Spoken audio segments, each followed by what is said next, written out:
This year's program is themed Empowering the Nigerian Contractor for Strategic Partnership and Business Growth. The goal is to ensure you succeed as a contractor, compete favorably in the oil and gas industry, and remain a viable business entity.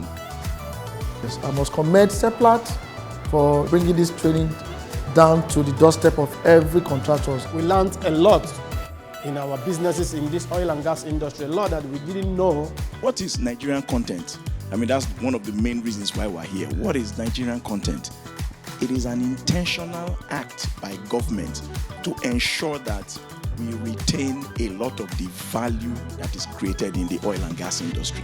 So basically, it's saying that as a Nigerian contractor, it is your right to participate in the Nigerian oil and gas space. If you go to the Act, Section 3, Subsection 2, that section gives Nigerian contractors exclusive consideration in land and swamp operation. What does that mean?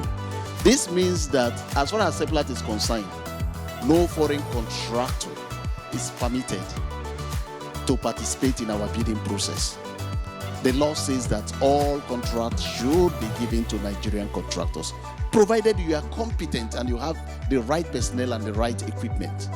So that is why we are here today.